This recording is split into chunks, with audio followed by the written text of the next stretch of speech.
Hi friends, शाही पाठशाला YouTube channel पर आप सभी का बहुत बहुत स्वागत है। हम लोग लगातार बीपीएससी टीआरई 3.0 के लिए प्रैक्टिस कर रहे हैं और नियमित रूप से आप लोग भी लगे हुए हैं, दिन रात लगे हुए हैं। उम्मीद है कि आप लोगों का मेहनत सफल हो। मेरी तरफ से आप लोगों को ढेर सारी शुभकामनाएँ हैं। लगे रहिए और लगे रहेंगे तो कुछ ना कुछ अच्छा ही होगा। आज मैं सेट नंबर 13 आप लोगों के लिए लेकर के आया हूं। इससे पहले लगातार 12 सेट हम लोगों ने प्रैक्टिस किया, कुछ प्रीवियस ईयर प्रश्न को भी प्रैक्टिस किया है। मैथमेटिक्स के प्रश्न को हम लोग अलग से भी दूसरे वीडियो के माध्यम से भी पूरा एक्सप्लेनेशन के साथ देख रहे हैं। तो इस प्रकार से अपना रेगुलर प्रैक्टिस सेट जारी है। जितने भी प्रश्न हैं आप लोग लगातार देख रहे हैं कि बहुत इंपॉर्टेंट प्रश्न हुआ करता है।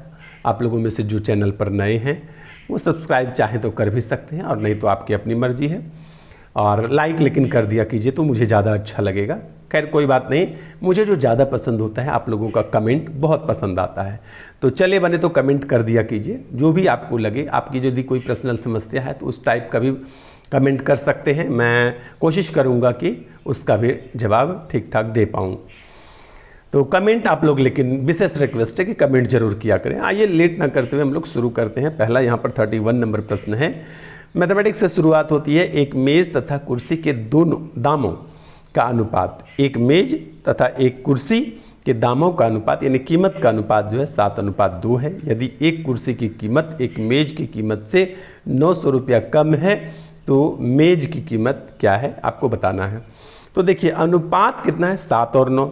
यदि मैं पूछूं कि अनुपात का डिफरेंस कितना है, कहिएगा कि अनुपात में 5 है। अनुपात का डिफरेंस अनुपात में ही आएगा तो वो अनुपात 5 में है। और अनुपात 5 ये हुआ अनुपात का अंतर। रुपया का अंतर कितना है, 900। तो अनुपात 5 बराबर कितना हुआ, 900 रुपया। ठीक है, तो अनुपात 5 बराबर यदि 900 हुआ तो 1 बराबर कितना हुआ, 18, 180 हुआ। यानी कि कितना हुआ, 180। तो अनुपात 1 बराबर 180। पूछा क्या है, तो मेज की कीमत क्या है। मेज की कीमत क्या है, तो मेज का अनुपात है 7। तो 7 गुना 180 करेंगे 18×7 से, यानी कि 1260 रुपया जो है वो मेज का कीमत हो जाएगा। यदि आप लोगों को इसका डिटेल वीडियो चाहिए तो इसको भी मैं अपने हैंड रिटन में फाइनल एक्सप्लेनेशन के साथ बहुत ही जो है कि अच्छे से एक्सप्लेनेशन करते हुए एक वीडियो में देता हूं। तो जिनको लगे कि और भी अच्छे से जानना है मैथमेटिक्स को तो उस वीडियो को आप लोग देख लेंगे। आइए चलते हैं नेक्स्ट 32 पर। 9 आमों मैंगो में से 120 ग्राम के भार वाले एक आम के स्थान पर दूसरा आम ले लेने से इसके औसत भार में 20 ग्राम की वृद्धि हो जाती है। बदले गए आम का भार कितना होगा। एवरेज से रिलेटेड प्रश्न है और बहुत ही अच्छा प्रश्न है। क्या हुआ कि 9 आम है, टोटल आम की संख्या कितनी है, 9। और 9 आम में से 120 ग्राम भार वाले एक आम के स्थान पर दूसरा आम लिया और ऐसा करने से क्या हुआ कि 20 ग्राम वृद्धि हो जाता है। 20 ग्राम वृद्धि किसमें हुआ, औसत में। टोटल औसत जो था उसमें 20 ग्राम वृद्धि हो गया। तो बदले गए आम का भार कितना है। जो नया आम आया ना, बदल करके जो लाया उस आम का आपको भार बताना है। तो 20 ग्राम की वृद्धि हुआ, यानी कि नया जो आया है वो थोड़ा बड़ा आम होगा। तो 9 आम में 20-20 ग्राम करके वृद्धि हुआ है। तो कितना वृद्धि हुआ, टोटल 180 ग्राम की वृद्धि हुई। ठीक है, तो 180 ग्राम की वृद्धि हुई और पहले कितना था, 120 ग्राम का। तो कुल मिलाकर के 300 ग्राम का आम जो है कि रहा होगा नया जो आया। ठीक है, और ये कैसे हुआ इसके लिए जो एक्सप्लेनेशन वाला वीडियो है उसको देख लीजिएगा। यहाँ पर लेट हो जाता है बताने में। आइए 33 पर चलते हैं।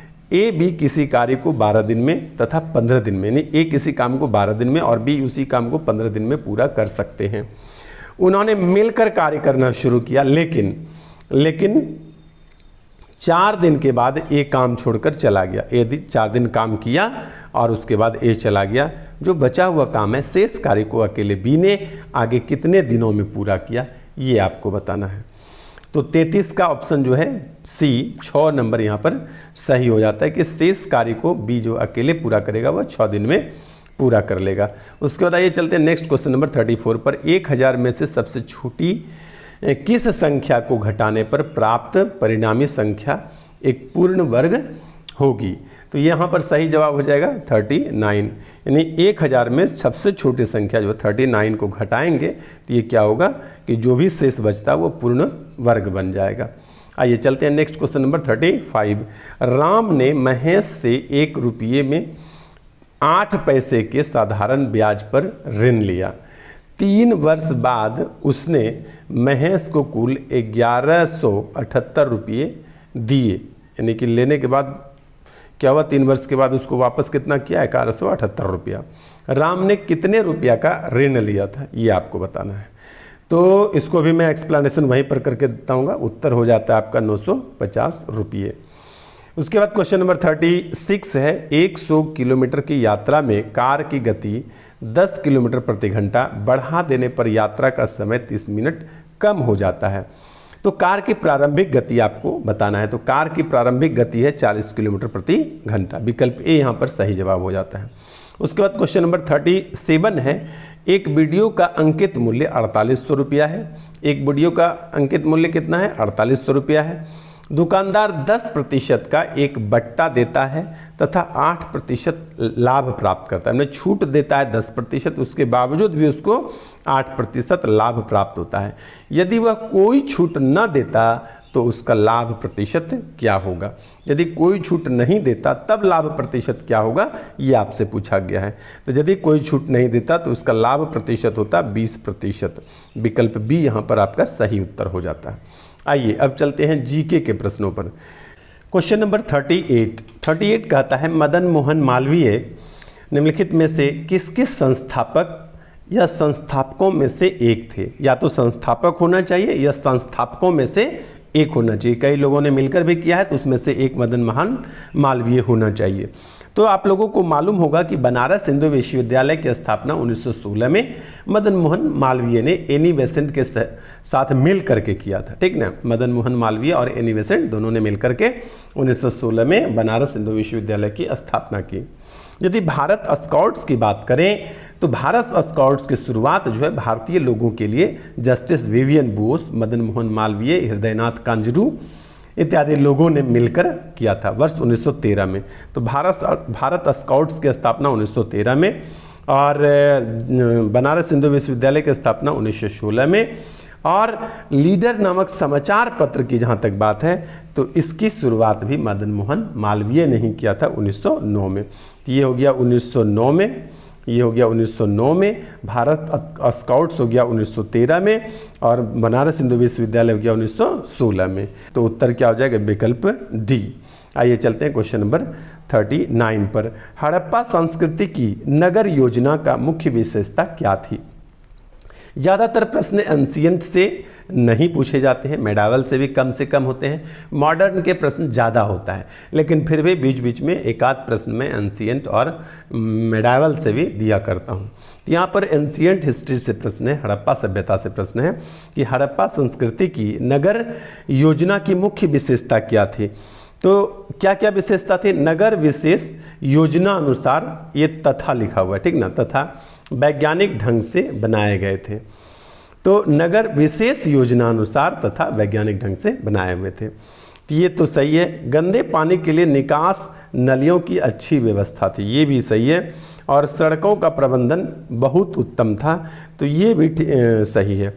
हड़प्पा संस्कृति एक नगरीय संस्कृति थी जिसमें नगर नियोजन जो था योजना अनुसार बना हुआ था, वैज्ञानिक ढंग से बने हुए थे। निकास पानी निकालने के लिए नलियों की अच्छी व्यवस्था थी और सड़क का प्रबंधन जो है उत्तम था। प्रत्येक सड़कें 90 डिग्री पर एक दूसरे को काटते थे, ये सारी बातें थी। यहाँ पर उपयुक्त एक से अधिक हो जाएगा, विकल्प डी उत्तर हो जाएगा। ठीक है, प्रश्न संख्या 40, साइमन कमीशन के आने के विरुद्ध भारतीय जन आंदोलन क्यों हुआ। तो साइमन कमीशन आया कब था, सबसे पहले तो ये प्रश्न हो जाता है कि साइमन कमीशन आया कब था। तो साइमन कमीशन भारत 1928 में आया था और इसके विरोध का भारतीय जन आंदोलन जो हुआ था, इसके विरोध में ये होने का एक मुख्य कारणों में से था कि इसमें एक भी सदस्य भारतीय नहीं था, इसलिए भारतीय लोग इसका विरोध कर रहे थे। तो यहाँ पर विकल्प सी आपको लग रहा होगा कि साइमन कमीशन में कोई भी सदस्य जो है भारतीय नहीं था, इसलिए भारतीय लोग जो इसका विरोध कर रहे थे। बाकी जो भारतीय शासन अधिनियम 1919 है, इसकी कार्यवाही का पुनरीक्षण कभी नहीं चाहते थे, ये बात नहीं है। जब भारत शासन अधिनियम 1919 आया था तब भी भारतीय लोगों ने इसका विरोध किया था। इसको मॉन्टेग्यू चेम्सफोर्ड सुधार अधिनियम के नाम से भी जानते हैं, भारत शासन अधिनियम 1919 को। विकल्प सी यहाँ पर क्या होगा, सही जवाब हो जाएगा। उसके बाद आइए चलते हैं क्वेश्चन नंबर 41 पर। क्वेश्चन नंबर 41, निम्नलिखित युग्मों में से कौन सही सुमेलित नहीं है। तो यहाँ पर एक एक करके देखना है कि कौन सुमेलित है और कौन सुमेलित नहीं है। पहला है वारेन हेस्टिंग्स रेगुलेटिंग एक्ट। तो वारेन हेस्टिंग्स के समय में 1773 का पहला रेगुलेटिंग एक्ट भारत में लागू हुआ था, और भारत में जो रेगुलेटिंग एक्ट लागू हुआ था इसी समय बंगाल के गवर्नर को 1773 के रेगुलेटिंग एक्ट के तहत ही बंगाल का गवर्नर जनरल कहा जाने लगा था। इस प्रकार से बंगाल का पहला गवर्नर जनरल जो था वो वारेन हेस्टिंग्स हुए थे। कॉर्नवालिस के समय की सबसे महत्वपूर्ण बातें जो है वो अस्थाई बंदोबस्त है। तो अस्थाई भू राजस्व व्यवस्था जो लिखा हुआ है ये अस्थाई बंदोबस्त ही है। तो कॉर्नवालिस के लिए क्या याद रखेंगे, अस्थाई बंदोबस्त। उसके बाद बेलेजली, ट्रिकी जीएस पढ़ेंगे तो उसमें रहेगा लेजली सहायक संधि, यानी बेलेजली सहायक संधि। बेलेजली को सहायक संधि का जन्मदाता भी कहते हैं। और सहायक संधि पर हस्ताक्षर करने वाले पहला राज्य कौन था, एच मतलब हैदराबाद, दूसरा एम यानी मैसूर, तीसरा टी यानी तंजौर। तो लेजली सहायक संधि HMT, इस प्रकार से याद रखेंगे। आप लोगों को मैं बता दूं कि एक हमारा ट्रिकी जीएस बुक आती है, और जिनको लोकल में नहीं मिल रहा हो तो पटना में यदि कोई रहता है तो वहाँ से मंगवा सकते हैं। पटना में पटना कॉलेज के आसपास कोई मोना बुक डिपो है या बालाजी बुक सेंटर है, वहाँ पर आपको गारंटी मिलेगा। या हो सकता है कि आपके लोकल टाउन में भी उपलब्ध हो, आप पता कर लेंगे। और नहीं तो थोड़ा कीमत मार्केट से ज़्यादा लग सकता है, लेकिन आप ऑनलाइन भी परचेज कर सकते हैं। अमेज़ॉन, फ्लिपकार्ट पर भी उपलब्ध है। और यह बुक आपको जो है कि नीचे डिस्क्रिप्शन में भी एक लिंक दिया हुआ है, वहाँ पर भी उपलब्ध है। तो आपको जो अच्छा लगे, सबसे आसान जो होगा मुझे लग रहा है कि ऑनलाइन मंगाना होगा। लेकिन कीमत की दृष्टि से आप यदि सुविधा चाहते हैं कि कम ही कीमत में मिले, एक जेन्युइन कीमत में मिले, तो आपको जो है कि मार्केट से लेना चाहिए। आपका यदि कोई जान पहचान का व्यक्ति पटना में रहता है तो पटना में तो गारंटी ही मिलता है। लोकल मार्केट में किसी किसी जगह नहीं भी है। कुछ स्टूडेंट्स कमेंट करते हैं कि सर हमारे टाउन में नहीं है, तो हो सकता है कि आपके यहाँ ना हो, तो देख लेंगे। जैसा भी हो आप इसको पढ़िए, बहुत ही अच्छी पुस्तक है। यदि आपका एग्जामिनेशन का टाइम नज़दीक आ गया है, कम समय है, तो ये पुस्तक पढ़ना चाहिए। छोटी पुस्तक है, एकदम इम्पोर्टेंट प्रश्नों का इसमें कलेक्शन है, वन लाइनर भी है और ट्रिक भी है। बहुत सारा प्रश्न आपको ट्रिक से याद होगा। ट्रिक से एक सुविधा क्या होता है ना, कभी कन्फ्यूजन नहीं हो सकता है। ऑप्शन में हम लोग क्या करते हैं, कभी कभी कन्फ्यूज होने लगते हैं कि लगता है कि वारेन हेस्टिंग्स भी होगा, कॉर्नवालिस भी होगा।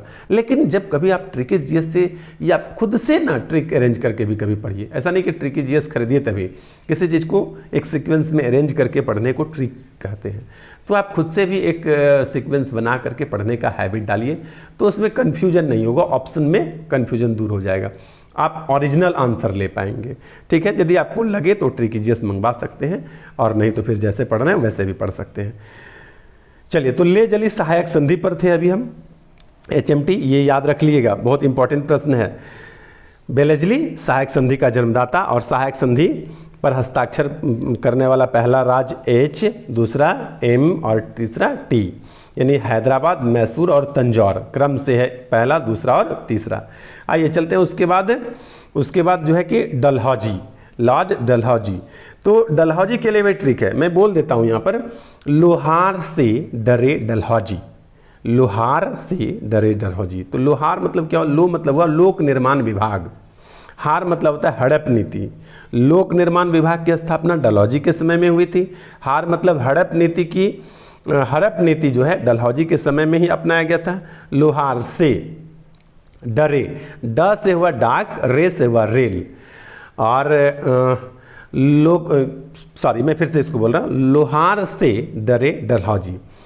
तो लोक निर्माण विभाग लोहार हो गया, और हार मतलब हुआ हड़प नीति, और ड से हुआ डाक, डरे, रे से हुआ रेल। तो ये सब जो है सभी डलहौजी के समय में होता है।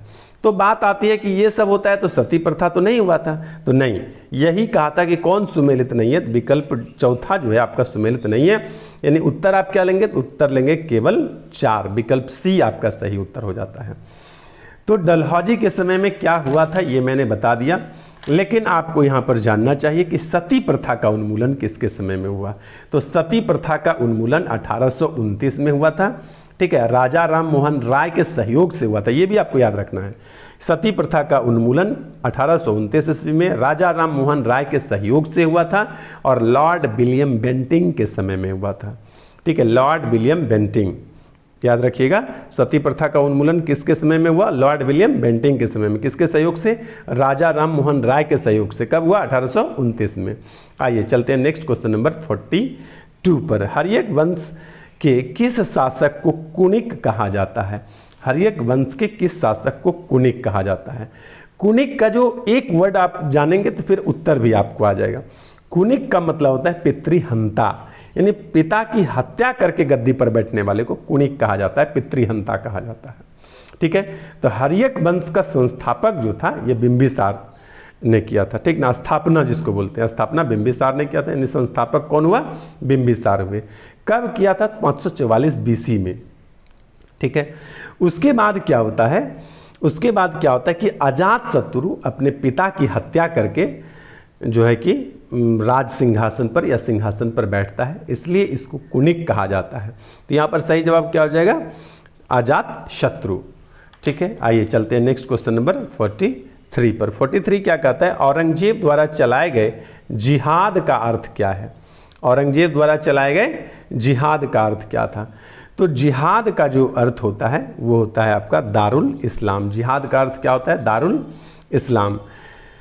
जिहाद का अर्थ हो गया दारुल इस्लाम, इतना ही याद रखना है। उसके बाद आते हैं 44 पर। भारत छोड़ो आंदोलन के क्रम में पटना सचिवालय गोलीकांड में शहीद होने वालों में निम्नलिखित में से कौन शामिल नहीं थे। तो मैं आपको बता दूं कि भारत छोड़ो आंदोलन 8 अगस्त 1942 को शाम में लोगों ने तय किया और 9 अगस्त 1942 से भारत छोड़ो आंदोलन की शुरुआत हो गई।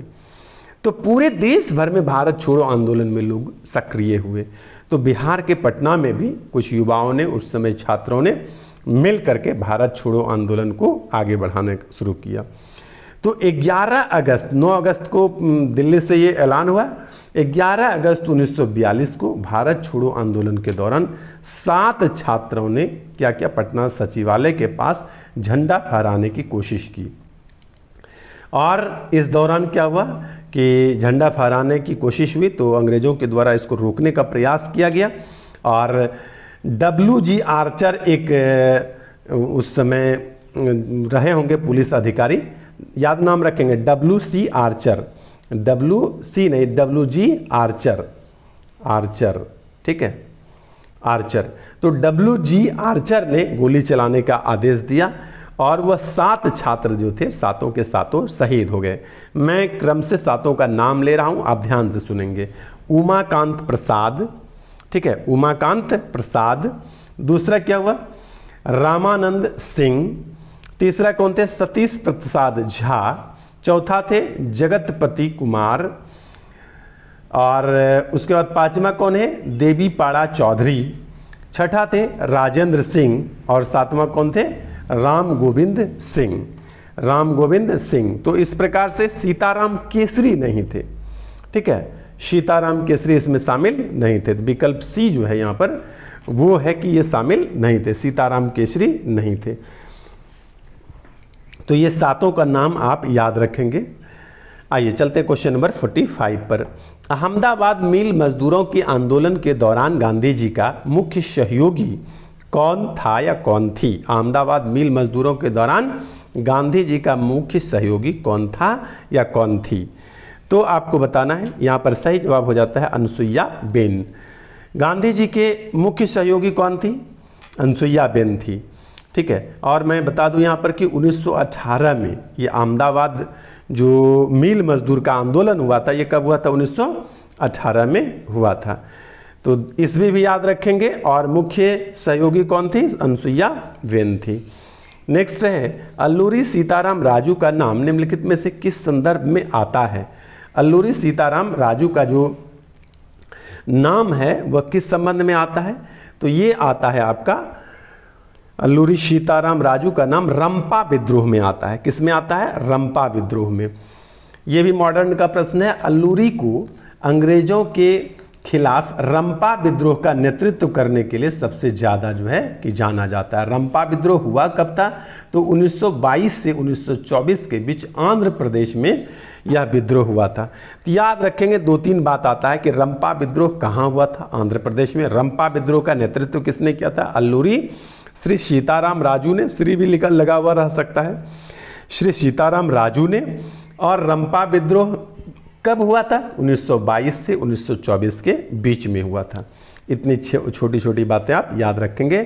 47, जिस समय ग्रीनविच के प्रमुख यामोत्तर पर सूर्य आकाश के सबसे ऊंचे बिंदु पर होगा। सोचिए, मुख्य याम्योत्तर पर यदि सबसे ऊंचे बिंदु पर होगा तो उस समय याम्योत्तर पर सभी स्थानों की स्थिति क्या होगी? तो दोपहर होगा। ठीक है, कब क्या होगा? मुख्य याम्योत्तर पर यदि सूर्य आकाश में सबसे ऊंचे स्थान पर होगा तो पूरे पृथ्वी पर जहाँ भी मतलब दिन होगा वहाँ पर क्या बताएगा? लगभग दोपहर होगा मुख्य याम्योत्तर पर। ये भी याद रखिएगा। पूरा मैं दिखा देता हूँ एक बार। क्या कह रहा है कि जिस समय ग्रीनविच के प्रमुख याम्योत्तर पर सूर्य आकाश के सबसे ऊंचे बिंदु पर स्थित होगा उस समय याम्योत्तर पर सभी स्थानों की स्थिति क्या होगी? तो वो दोपहर होगा। आइए नेक्स्ट है 48 कि चावल निम्नलिखित में से किस राज्य की एक वाणिज्यिक फसल है? एक्चुअली वाणिज्यिक फसल का मतलब होता है खेत से काट करके या तैयारी करके सीधे व्यापारियों को बेच देने को वाणिज्यिक फसल या नगदी फसल कहते हैं। और पंजाब जैसे राज्यों में जो मुख्य फसल है और लोग जो आहार के रूप में, भोजन के रूप में जो प्रमुखता से लेते हैं वो होता है गेहूं। और जो लोग भी चावल उपजाते हैं वो वाणिज्यिक फसल के रूप में ही उपज करते हैं। तो यहाँ पर सही उत्तर हो जाएगा पंजाब। ठीक है, कि चावल निम्नलिखित में से किस राज्य की एक वाणिज्यिक फसल है? तो ये पंजाब की उत्तर के रूप में ले सकते हैं। उसके बाद आइए चलते हैं नेक्स्ट क्वेश्चन नंबर 49 पर। वेगनर के अनुसार निम्न में से कौन एक बल महाद्वीपीय विस्थापन के लिए उत्तरदायी है? तो वेगनर के अनुसार कौन सा बल महाद्वीपीय विस्थापन के लिए उत्तरदायी है? तो यहाँ पर सही जवाब हो जाएगा ज्वारीय बल। ज्वारीय बल जो है वो वेगनर के अनुसार महाद्वीपीय विस्थापन के लिए उत्तरदायी होता है। 1912 में अल्फ्रेड वेगनर द्वारा महाद्वीपीय विस्थापन सिद्धांत जो है वो प्रस्तुत किया गया था।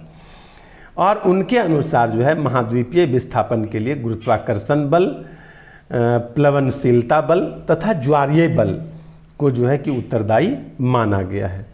तो इसमें से आपको क्या है कि ज्वारीय बल उत्तर लेना पड़ेगा। आइए चलते हैं नेक्स्ट क्वेश्चन नंबर 50 पर। विषुवत वृत्त। विषुवत वृत्त का मतलब होता है यदि मैं ये पृथ्वी बनाता हूँ तो इसके बीच जो रेखा खींचते हैं इसको विषुवत रेखा, विषुवत वृत्त, भूमध्य रेखा, 0 डिग्री, अक्षांश, ये सब नाम से भी जानते हैं। कह रहा है विषुवत वृत्त से ध्रुवों तक की स्थिति समांतर वृत्तों को क्या कहते हैं? एक्चुअली इसी तरह से बनाते हुए यदि ऊपर जाते हैं, उसी तरह से बनाते हुए नीचे आते हैं तो इसको क्या कहेंगे? तो इसको अक्षांश रेखा या अक्षांश वृत्त कहेंगे। ये एक सीधी रेखा की तरह दिखाई दे रहा होगा। मैं दूसरा फिगर में आपको दिखाने का प्रयास करता हूँ। ये इस प्रकार से यदि वृत्त हो, इस प्रकार से वृत्त हो, ठीक है, तो ये एक दूसरे के समांतर होता है तो इसको अक्षांश रेखा या अक्षांश वृत्त कहते हैं। विकल्प ए जो है आपका सही उत्तर हो जाता है। आइए चलते हैं क्वेश्चन नंबर 51 पर। प्रायद्वीपीय पठार की सबसे ऊंची चोटी कौन सी है?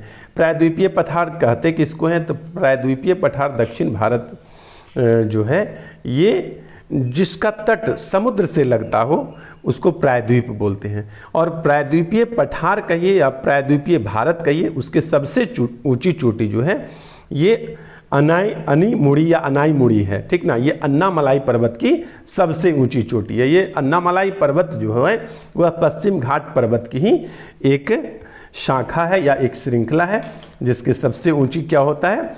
चोटी अनाईमुड़ी या अनीमुड़ी कहते हैं। इसको दक्षिण भारत का हिमालय भी कहते हैं। अनाईमुड़ी को क्या बोलते हैं? दक्षिण भारत का हिमालय के नाम से भी हम लोग इसको जानते हैं। चलिए उसके बाद क्या है? या दक्षिण भारत का एवरेस्ट बोल सकते हैं इसको। दक्षिण भारत सबसे ऊंची चोटी एवरेस्ट है दुनिया का, तो दक्षिण भारत की सबसे ऊंची चोटी ये हो गया, तो इसको दक्षिण भारत का एवरेस्ट भी कहेंगे। आइए उसके बाद नेक्स्ट चलते हैं क्वेश्चन नंबर 52 पर। हिमालय और अन्य प्रायद्वीपीय पर्वतमालाओं की भूवैज्ञानिक संरचना कैसी है? हिमालय और अन्य, हिमालय भी पूछा जा रहा है और अन्य प्रायद्वीपीय पर्वतमालाओं, यानी हिमालय भी और अन्य दूसरा पर्वतमाला भी प्रायद्वीपीय क्षेत्र में जो है, उसकी भूवैज्ञानिक संरचना कैसी है? तो सभी पर्वतमाला की है, तो किसी का तरुण भी है, किसी का ब्लॉक भी है, किसी का अवशिष्ट भी है, सभी प्रकार की है। तो उत्तर क्या हो जाएगा? उपयुक्त में से एक से अधिक। आइए उसके बाद चलते हैं नेक्स्ट क्वेश्चन नंबर 53 पर। निम्नलिखित में से कौन सी नदी रिफ्ट घाटी से प्रवाहित होती है? अब पहले समझ लेते हैं कि रिफ्ट घाटी होता क्या है, फिर समझेंगे कि उत्तर क्या होगा। रिफ्ट घाटी का मतलब होता है कि पहाड़ है और पहाड़ के बीच में कहीं खाली जगह है थोड़ा इस तरह से, और उसी से होकर के नदी प्रवाहित हो रही है। तो इस प्रकार के जगह से, जो पहाड़ी क्षेत्र से होकर के नदियाँ प्रवाहित होती है, उसको रिफ्ट घाटी बोलते हैं। तो रिफ्ट घाटी से कौन कौन सी नदी प्रवाहित होती है? एक्चुअली रिफ्ट घाटी से जो है नदी नर्मदा, ताप्ती, ये दो नदी पश्चिम की ओर गिरती है और दोनों नदी जो है रिफ्ट घाटी से होकर के प्रवाहित होती है। पूरब की ओर गिरने वाली एक नदी दामोदर नदी है, जिसको बंगाल का शोक भी कहते हैं, झारखंड और पश्चिम बंगाल में प्रवाहित होती है, उसको भी माना जाता है कि वो रिफ्ट घाटी से होकर के प्रवाहित होती है। तो तीन नदी के नाम आप याद रखेंगे, नर्मदा, ताप्ती और दामोदर। नर्मदा ताप्ती का ढलान पश्चिम ओर है। नर्मदा ताप्ती के बारे में 2-3 बात बता रहा हूँ, ध्यान से सुनिएगा, याद भी रखिएगा। नर्मदा और ताप्ती दो नदियां हैं जो अरब सागर में पश्चिम की ओर गिरती है। नर्मदा और ताप्ती दो ऐसी नदियां हैं जो रिफ्ट घाटी से होकर प्रवाहित होती है। नर्मदा और ताप्ती दो ऐसी नदियां हैं जो डेल्टा नहीं बनाती है, तब क्या बनाती है? तो एस्चुरी बनाती है, इसको हिंदी में ज्वारनद बोलते हैं। ठीक है, तो इन बातों को आप याद रखेंगे। और दामोदर नदी जो बंगाल का शोक के नाम से भी जानते हैं। आइए चलते क्वेश्चन नंबर 54 पर।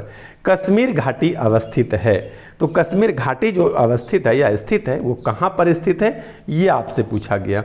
तो कश्मीर घाटी जो है बृहद हिमालय तथा पीर पंजाल श्रेणियों के बीच में स्थित है। बृहद हिमालय तथा पीर पंजाल श्रेणी के बीच में कश्मीर घाटी स्थित है। आइए चलते हैं नेक्स्ट क्वेश्चन नंबर 55 पर। कह रहा है कि माइका का उपयोग होता है। साइंस का प्रश्न यहाँ से शुरू हो गया। माइका जो है यह एक प्रकार का विद्युत कुचालक है और उष्मा का भी कुचालक है, ठीक ना।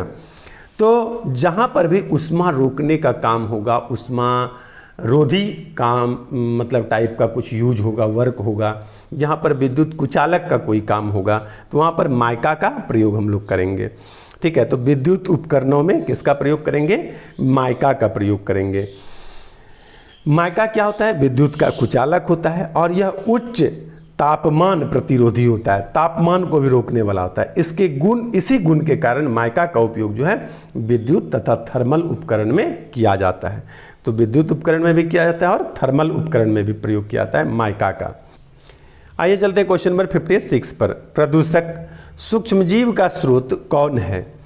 यानी कि प्रदूषक किसको बोलते हैं, इसको पहले समझिए। जो प्रदूषण उत्पन्न कर रहा है उसको प्रदूषक बोलेंगे।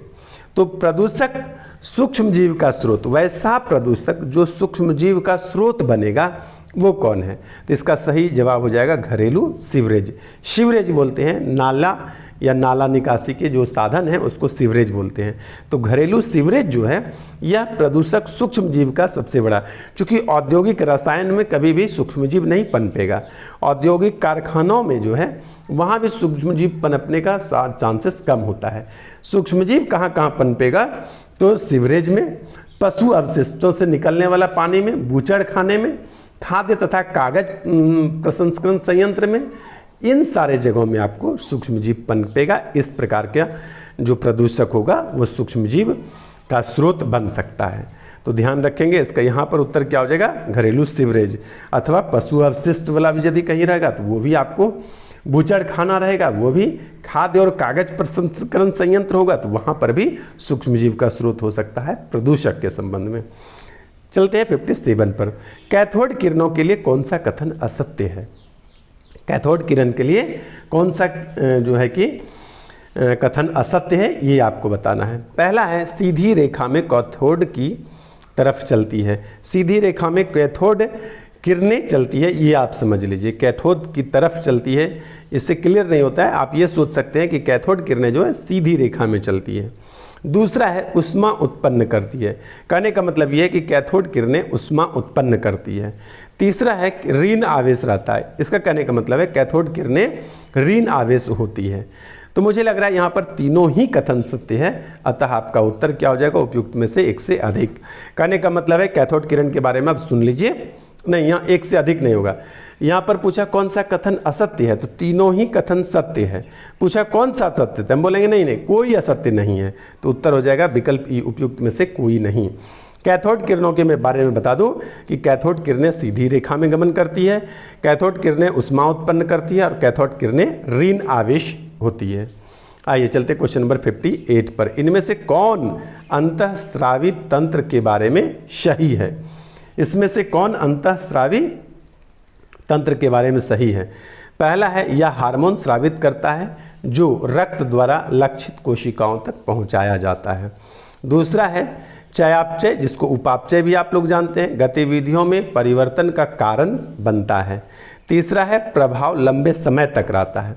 तो यहाँ पर तीनों ही कथन जो है कि वो सही है। अंतःस्रावित तंत्र या अंतःस्रावी ग्रंथि कहे, दोनों एक ही बात है। अंतःस्रावी ग्रंथि से जो स्राव निकलता है वह सीधे रक्त में प्रवाहित होता है और जहाँ तक जाना होता है, जिसको लक्षित कोशिका लिखा हुआ है, वहाँ तक पहुँचा दिया जाता है। कैसे? रक्त के माध्यम से। और इस पर जो होता है उपापचय गतिविधि में परिवर्तन का कारण ये हार्मोन ही होता है। अंतःस्रावित तंत्र से जो हार्मोन स्रावित होता है वो क्या होता है, उपापचय गतिविधि के परिवर्तन का कारण होता है। और इसका जो प्रभाव होता है, यानी हार्मोनल डिसऑर्डर जो होता है, इसका जो प्रभाव होता है एक लंबे समय तक रहता है। तो यहाँ पर क्या उत्तर हो जाएगा, यहाँ पर उत्तर हो जाएगा विकल्प डी। इस बार ई नहीं होगा क्योंकि पूछा कौन सही है। आइए चलते हैं क्वेश्चन नंबर 59 पर। पित्त पाचक रस का स्राव निम्नलिखित में से किस कोशिका द्वारा होता है। आपको यहाँ पर उत्तर लेने के लिए भी बताऊंगा, लेकिन पहले जानिए कि पित्त जो है यह लीवर यानी यकृत के पित्ताशय से स्रावित होता है। लेकिन ये अंग नहीं पूछा है, कोशिका पूछा है, किस कोशिका द्वारा। तो पित्ताशय जिसको कहते हैं उसमें दो प्रकार की कोशिकाएं विद्यमान होती हैं। दो प्रकार के कौन कौन सी कोशिकाएं रहती है, तो हेपेटोसाइट्स जिसको बोलते हैं, और दूसरा क्या होता है, पित्त नली। ठीक है, हेपेटोसाइट्स और पित्त नली, दो प्रकार की कोशिकाओं से ये पित्त स्रावित होता है। तो यहाँ पर आप क्या उत्तर लेंगे, तो हेपेटोसाइट्स। विकल्प ए जो है हेपेटोसाइट्स कोशिका से पित्त रस का स्राव होता है। हेपेटोसाइट्स कहाँ पाया जाएगा, पित्ताशय में। पित्ताशय कहाँ होता है, तो लीवर में, यकृत में। आइए चलते हैं क्वेश्चन नंबर 60 पर। एक डॉक्टर एक मरीज को कुछ दवाइयाँ दी और उसे गुड़, आंवला और अधिक हरी पत्तेदार सब्जियां खाने की सलाह भी दी। यह मरीज किस रोग से पीड़ित हो सकता है। ठीक है, यदि कोई डॉक्टर गुड़, आंवला और हरी पत्तेदार अधिक जो है कि हरी पत्तेदार सब्जियां खाने की सलाह देता है तो उसको कौन सा रोग हुआ होगा, ये आपसे पूछा गया है। तो यहाँ पर सही जवाब क्या हो जाएगा, एनीमिया, जिसको रक्त अल्पता भी कहते हैं। खून की कमी को एनीमिया बोलते हैं। तो खून की कमी को एनीमिया कहते हैं, तो उसको गुड़, आंवला और अधिक हरी पत्तेदार सब्जी खाने के लिए सलाह क्यों दी जाएगी। तो एनीमिया एक ऐसी बीमारी है या एक ऐसी स्थिति है जिसमें रक्त में लाल रक्त कोशिकाओं यानी कि हीमोग्लोबिन की कमी हो जाती है, जिसके कारण थकान, कमजोरी और अन्य लक्षण उत्पन्न होते हैं। गुड़, आंवला तथा हरी पत्तेदार सब्जियां जो है ये लौह और विटामिन सी से भरपूर होती है, जो हीमोग्लोबिन और लाल रक्त कोशिकाओं के उत्पादन के लिए जो है बहुत ज़रूरी है। आंवला से प्राप्त विटामिन सी और हरी पत्तेदार सब्जियों से लौह तत्व मिलेगा, जिससे कि उसका क्या होगा कि शरीर में जो अवशोषण क्षमता होगी वो भी बढ़ेगी। तो इस प्रकार से क्या जवाब होगा, एनीमिया। आइए चलते हैं क्वेश्चन नंबर 61 पर। 61 प्रश्न का क्या कहना है, निम्नलिखित में से किस रंग में जैविक पदार्थों की अधिकता वाली मृदा पाई जाती है। यहाँ पर पूछा गया कि किस रंग के में यानी किस रंग की मिट्टी में जैविक पदार्थों की अधिकता वाली मृदा पाई जाती है। कौन सी रंग वाली मृदा रहेगी जिसमें जैविक पदार्थों की अधिकता पाई जाएगी। ये बहुत इंपॉर्टेंट प्रश्न हो जाता है और बहुत सुंदर प्रश्न भी है। तो जवाब हो जाएगा विकल्प ए, काली मृदा। ठीक है, मृदा चट्टानों के मलबे और जैविक पदार्थों का मिश्रण होता है। मिट्टी जो होता है क्या होता है? चट्टानों के मलबे और जैविक पदार्थों का मिश्रण होता है जो पृथ्वी की सतह पर विकसित होता है, यानी पृथ्वी की सतह पर बनता है, डेवलप होता है। मृदा का रंग यानी मिट्टी का रंग, उसमें मौजूद मूल चट्टान, जैविक पदार्थ और खनिजों के कारण होता है। क्या क्या? मूल चट्टान, जैविक पदार्थ और उसमें मौजूद खनिजों के कारण होता है। इसके अलावे मृदा का पीएच, जल निकासी, वातन और उसमें रहने वाले जीवों का जो सूचक है वह भी मृदा होता है। तो इन बातों पर विशेष रूप से ध्यान देंगे। और ये क्या हो गया? उत्तर काला हो गया। जैविक पदार्थों की अधिकता किसमें होगा? काली मृदा में। मैं 3 प्रकार के मृदा के बारे में आप लोग को बता देता हूँ। जैविक पदार्थों की अधिकता काली मृदा में, और लौह, उसके बाद एल्युमिनियम के ऑक्साइड, लोहा और एल्युमिनियम के ऑक्साइड लाल मृदा में। याद रखिएगा, लाल मृदा में क्या मिलेगा? लोहा और एल्युमिनियम की ऑक्साइड। उसके बाद सफ़ेद मृदा है। सफ़ेद मृदा में क्या मिलेगा? सिलिकेट और लवण। सफ़ेद मृदा कैसे बनेगा? सिलिकेट और लवण से। लवण का मतलब है नमकीन से। सफ़ेद मृदा नमक जहाँ पर ज़्यादा होगा, लवणीय होगा, वो सफ़ेद मृदा। लाल मृदा लोहा और एल्युमिनियम के ऑक्साइड से। आइए चलते हैं नेक्स्ट क्वेश्चन नंबर 62 पर। कह रहा है ओव्यूलेशन या डिंब का स्राव मासिक धर्म के कितने दिन बाद होता है? ओव्यूलेशन अथवा डिंब का स्राव जो है ये मासिक धर्म के 12 से 14 दिन के बाद होता है। ठीक है, ओव्यूलेशन या मासिक धर्म जो होता है, डिंब का स्राव जो होता है मासिक धर्म के कितने दिन के बाद होगा? 12 से 14 दिन पर। आइए उसके बाद चलते हैं क्वेश्चन नंबर 63 पर। कह रहा है कि कार्य ऊर्जा प्रमेय जो है, कार्य ऊर्जा प्रमेय है। तो कार्य ऊर्जा प्रमेय क्या है? तो यहाँ पर सही विकल्प हो जाएगा न्यूटन की गति के प्रथम नियम का समाकल रूप जो है वह कार्य ऊर्जा प्रमेय है। इसके अलावा भी मैं आपको बता दूं कि कार्य ऊर्जा प्रमेय जो है न्यूटन की गति का प्रथम नियम का समाकल रूप तो है ही, इसके अलावे कार्य ऊर्जा प्रमेय को संरक्षी बल, आरक्षी असंरक्षी बल और आंतरिक बल, बाहरी बल और आगे की सभी स्थितियों में लागू किया जा सकता है। अतः कार्य ऊर्जा प्रमेय सभी प्रकार के बलों के लिए भी मान्य है। ठीक है, और यहाँ पर क्या उत्तर हो जाएगा? विकल्प ए। आइए चलते क्वेश्चन नंबर 64 पर। पूर्णतः अप्रत्यास्थ संघट्ट में होता है। पूर्णतः अप्रत्यास्थ संघट्ट में क्या होगा? संवेग संरक्षित रहेगा और गतिज ऊर्जा असंरक्षित रहेगा। संवेग संरक्षित रहेगा और गतिज ऊर्जा असंरक्षित। संघट्ट का मतलब होता है टक्कर। ठीक है, अप्रत्यास्थ टक्कर में क्या होगा कि संवेग संरक्षित रहेगा और गतिज ऊर्जा असंरक्षित रहेगा। आइए चलते हैं क्वेश्चन नंबर 65 पर। हाल ही में विश्व स्वास्थ्य संगठन ने वर्ष 2024 के नेल्सन मंडेला पुरस्कार से किसे सम्मानित किया है? तो हाल ही में विश्व स्वास्थ्य संगठन ने वर्ष 2024 का नेल्सन मंडेला पुरस्कार से जो है नीम हंस को सम्मानित किया गया है। नीम हंस को 2024 के लिए स्वास्थ्य संवर्धन हेतु नेल्सन मंडेला पुरस्कार जो है WHO के द्वारा प्रदान किया गया है। नीम हंस को हिंदी में हम लोग राष्ट्रीय मानसिक स्वास्थ्य एवं तंत्रिका विज्ञान संस्थान भी कहते हैं। तो याद रखिएगा ये आपका जो करंट है काफ़ी इम्पॉर्टेंट होता है। जितने भी करंट मैं यहाँ पर आप लोगों को देता हूँ बहुत इम्पॉर्टेंट होता है। हाल ही में 18वीं लोकसभा चुनावों में 2.18 लाख से ज़्यादा मतों के साथ नोटा ने नया रिकॉर्ड बनाया है। तो कहाँ पर सर्वाधिक नोटा का मत पड़ा है ये बताना है। तो ये सही जवाब हो जाता है इंदौर। इंदौर में नोटा का जो है कि सर्वाधिक प्रयोग हुआ। तो मैं आप लोगों को बता दूं कि देश भर में इंदौर लोकसभा सीट पर 2 रिकॉर्ड दर्ज किया गया था। पहला था कि 2.18 लाख नोटा देश भर में सबसे सर्वाधिक था, और दूसरा यहाँ पर इंदौर का जो प्रत्याशी था ये 11 लाख प्लस वोटों से विजयी हुआ था, यानी जीत हासिल किया था। तो 11 लाख से भी ज़्यादा वोटों से जीत दर्ज करना एक रिकॉर्ड था। तो 2 रिकॉर्ड यहाँ पर था। तो जो जीता था वो बीजेपी प्रत्याशी शंकर लालवानी थे। नाम भी आप याद रख सकते हैं, पूछा भी जा सकता है। उसके बाद मैं आपको बता दूं कि यदि पूछेगा कि सर्वाधिक नोटा जो है किस राज्य में प्रयोग किया गया था, तो इसका सही उत्तर हो जाएगा अपना बिहार।